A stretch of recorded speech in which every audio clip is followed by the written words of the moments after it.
آج ہم بات کریں گے فلسفے کی ایک ایسی شخصیت کی جس کے خیالات آج بھی ہمارے عقائد کو جڑ سے ہلا دیتے ہیں۔ ایک ایسا مفکر جس کا نام ہی ایک طوفان ہے، فریڈرک نیٹشے۔ اور دیکھیے، یہ سٹیج خود نیچے نہیں تیار کیا تھا۔ جب اس نے کہا میں انسان نہیں، میں ڈائنامائٹ ہوں، تو یہ صرف کوئی شاعرانہ بات نہیں تھی، یہ اس کے پورے فلسفے کا اعلان جنگ تھا۔ تو آخر اس کا مطلب کیا تھا؟ آئیے ذرا اس کو کھول کر دیکھتے ہیں۔ نیچے کا مقصد کوئی چھوٹی موٹی بحث کرنا نہیں تھا، وہ مغربی تہذیب کے تینوں بڑے ستونوں یعنی اخلاقیات، مذہب اور سیاست کو ڈائنامائٹ سے اڑانا چاہتا تھا۔ تو اس نے شروعات کہاں سے کی؟ اس کا پہلا اور سب سے بڑا ہدف تھی عیسائی اخلاقیات۔ نیچے کے نزدیک پچھلے 2000 سال کی پوری مغربی سوچ اسی بنیاد پر کھڑی تھی۔ اس نے عیسائیت کو ایک بڑا دلچسپ نام دیا، عوام کے لیے افلاطونیت، یعنی یہ ایک ایسا سسٹم ہے جو کہتا ہے کہ یہ اصلی دنیا، یہ زندگی، یہ جسمانی خواہشات، یہ سب بے وقت ہیں، اصل چیز تو مرنے کے بعد آنے والی زندگی ہے۔ نیچے کے لیے یہ نظریہ زندگی کی توہین تھا۔ اور یہیں پر نیچے ایک ایسا سوال اٹھاتا ہے جو ہماری بنیادیں ہلا دیتا ہے۔ وہ پوچھتا ہے، کیا رحم دلی، جسے ہم سب سے بڑی نیکی سمجھتے ہیں، واقعی ایک خوبی ہے یا پھر یہ ایک کمزوری ہے؟ یہ سوال ہر چیز کو الٹا کر دیتا ہے۔ اس کے دلائل سچ پوچھیں تو کافی چونکا دینے والے ہیں۔ وہ کہتا ہے کہ رحم دلی زندگی کی طاقت کو چوس لیتی ہے، یہ دنیا کے دکھ کو کم نہیں کرتی بلکہ دگنا کر دیتی ہے، کیونکہ اب دکھی شخص کے ساتھ رحم کرنے والا بھی دکھی ہے۔ اور پھر آتا ہے اس کا سب سے دھماکہ خیز دعویٰ، رحم دلی ان کمزور چیزوں کو بچاتی ہے جنہیں ختم ہو جانا چاہیے، اور اس طرح یہ ایک بہتر اور مضبوط انسان کی راہ میں رکاوٹ بنتی ہے۔ اچھا، اس پوری سوچ کو سمجھنے کے لیے نیچے ہمیں تاریخ میں دو طرح کی اخلاقیات دکھاتا ہے۔ ایک طرف ہے آقاؤں کی اخلاقیات، ان کے لیے اچھا کیا تھا؟ طاقت، ہمت، فخر۔ اور دوسری طرف ہے غلاموں کی اخلاقیات۔ انہوں نے کیا کیا؟ انہوں نے آقاؤں کی ہر طاقت کو برائی قرار دے دیا اور اپنی مجبوریوں جیسے صبر، عاجزی اور فرما برداری کو سب سے بڑی نیکی بنا دیا، یعنی اقدار کا پورا کھیل ہی الٹ دیا گیا۔ اب سوال یہ ہے کہ یہ سب ہوا کیوں؟ نیچے کہتا ہے کہ اس کے پیچھے ایک نفسیاتی قوت کام کر رہی تھی جسے وہ ایک فرانسیسی لفظ سے بیان کرتا ہے، ریسنٹمنٹ۔ یہ صرف حسد نہیں ہے، یہ اس سے کہیں گہری چیز ہے۔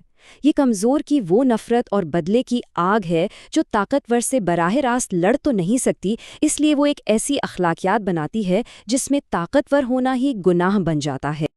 اور نیچے کے لیے یہ کہانی مذہب پر ختم نہیں ہوتی۔ وہ کہتا ہے کہ یہی غلامانہ اخلاقیات ایک نئے سیکولر روپ میں ہمارے سامنے آئی ہے، اور وہ روپ ہے جمہوریت اور مساوات کا جدید نظریہ۔ اس کی نظر میں جمہوریت کا یہ نعرہ کہ سب برابر ہیں ایک بہت بڑا جھوٹ ہے، ایک ایسا جھوٹ جو غیر معمولی صلاحیتوں کو، عظیم انسانوں کو ابھرنے سے روکتا ہے۔ اس کا کہنا تھا کہ جب ہم سب کو ایک ہی سطح پر لانے کی کوشش کرتے ہیں تو ہم اصل میں بہترین کو نیچے گرا رہے ہوتے ہیں۔ تو اگر سب کو برابر کرنا مقصد نہیں ہے تو پھر مقصد کیا ہے؟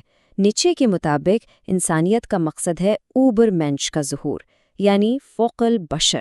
یہ مستقبل کا وہ انسان ہے جو پرانی گھسی پٹی اخلاقیات کو توڑ کر اپنی اقدار خود بنائے گا۔ نیچے کے لیے ہم اور آپ یعنی موجودہ انسان اس عظیم تر انسان تک پہنچنے کے لیے صرف ایک پل، ایک راستہ ہے۔ اب ہم نیچے کے فلسفے کے سب سے گہرے اور شاید سب سے خطرناک حصے میں داخل ہو رہے ہیں۔ یہاں وہ صرف اخلاقیات یا سیاست پر نہیں بلکہ خود سچائی کے تصور پر ہی سوال اٹھا دیتا ہے۔ اس کی پوری سوچ کا مرکز ایک ہی تصور ہے، ول ٹو پاور، یعنی قوت حاصل کرنے کی جبلت۔ نیچے کہتا ہے کہ کائنات میں ہر جاندار، ہر چیز صرف زندہ نہیں رہنا چاہتی، وہ پھیلنا چاہتی ہے، بڑھنا چاہتی ہے، اپنے ارد گرد کی چیزوں پر غلبہ پانا چاہتی ہے۔ یہی زندگی کی بنیادی ڈرائیو ہے۔ اور یہ ول ٹو پاور صرف جسمانی طاقت تک محدود نہیں، نیچے کہتا ہے کہ یہ ہماری سوچ پر بھی لاگو ہوتی ہے۔ جسے ہم سچائی یا علم کہتے ہیں، وہ کیا ہے؟ وہ دراصل اس بے ترتیب افراتفری سے بھری دنیا کو اپنے قابو میں لانے کی ایک کوشش ہے۔ یعنی سائنس، منطق، فلسفہ، یہ سب سچائی جاننے کے نہیں بلکہ دنیا پر اپنی طاقت مسلط کرنے کے اوزار ہیں۔ اور یہیں پر اس کا وہ مشہور جملہ آتا ہے جو آج تک فلسفے میں گونجتا ہے، حقائق نہیں ہوتے، صرف تشریحات ہوتی ہیں۔ ایک لمحے کے لیے اس پر سوچئے۔ اس کا مطلب ہے کہ کوئی ایک اٹل معروضی سچائی نہیں ہے جسے ہم سب دیکھ سکیں۔ ہر کوئی دنیا کو اپنے نقطۂ نظر، اپنی تشریح کی اینک سے دیکھ رہا ہے۔ تو پھر یہ سوال ہمیں بے چین کر دیتا ہے کہ اگر ہر چیز طاقت اور تشریح کا کھیل ہے تو پھر سچ آخر ہے کیا؟ کیا سچ وہی ہے جو سب سے طاقتور کہتا ہے؟ یہ وہ سوال ہے جس کا کوئی آسان جواب نہیں ہے۔ اور ایسے ہی خطرناک سوالات کی وجہ سے نیچے کی میراث ہمیشہ ایک تاریک سائے میں رہی ہے۔ خاص طور پہ جب ہم 20ویں صدی کی تاریخ اور ناززم کی بات کرتے ہیں تو نیچے کا نام ضرور سامنے آتا ہے۔ یہ بات بالکل صاف ہے کہ نیچے کے اپنے ذاتی خیالات کچھ بھی ہوں، اس کے فلسفے کو بڑی چالاکی سے توڑا مروڑا گیا اور نازی نظریے کو صحیح ثابت کرنے کے لیے ایک ہتھیار کے طور پر استعمال کیا گیا۔ لیکن اگر ہم حقیقت کو دیکھیں تو دونوں میں زمین آسمان کا فرق ہے۔ نیچے وہ تو جرمن ریاست اور قوم پرستی سے بیزار تھا، نازی وہ انتہا پسند قوم پرست تھے۔ نیچے خود کو اچھا یورپی کہتا تھا، جبکہ نازی ایک ماسٹر ریس کی بات کرتے تھے۔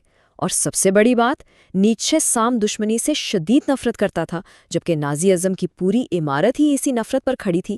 تو پھر یہ سب ہوا کیسے؟ اس کے پیچھے ایک المناک کہانی ہے۔ پہلی بات تو یہ کہ 1879 میں نیچے کی ذہنی صحت مکمل طور پر جواب دے گئی اور اس کا اپنے کام پر کوئی کنٹرول نہیں رہا۔ اس کے بعد اس کی بہن، جو خود ایک کٹر سام دشمن اور قوم پرست تھی، اس نے نیچے کے ادھورے نوٹس کو اپنی مرضی کے مطابق جوڑ توڑ کر شائع کیا اور اسے نازیوں کے نظریات سے ہم آہنگ بنا دیا۔ تو اس پوری بحث کے بعد ہم کہاں کھڑے ہیں؟ نیچے ہمیں چند بہت ہی بے آرام کر دینے والے سوالات کے ساتھ چھوڑ جاتا ہے۔ وہ ہم سے پوچھتا ہے، کیا ہماری پوری اخلاقیات صرف کمزوری کی ایک علامت ہے؟ کیا مساوات کا نظریہ انسانیت کی عظمت کی راہ میں رکاوٹ ہے؟ اور کیا سچ صرف طاقت کا دوسرا نام ہے؟ دیکھیے، نیچے کی اہمیت شاید اس کے جوابات میں نہیں ہے، اس کی اصل طاقت ان سوالات میں ہے جو وہ اٹھاتا ہے۔ وہ ایک طرح سے ہمارے عقائد کے شیشے میں بال ڈال دیتا ہے، ہمیں مجبور کرتا ہے کہ ہم ان چیزوں کا سامنا کریں جنہیں ہم آنکھیں بند کر کے مانتے آئے ہیں۔ اور آخر میں نیچے کی اپنی ہی ایک وارننگ کے ساتھ بات ختم کرتے ہیں۔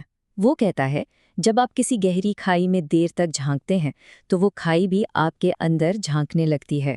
شاید یہ اس بات کی یاد دہانی ہے کہ اس طرح کے خطرناک خیالات سے کھیلنا خود ایک بہت بڑا خطرہ ہے۔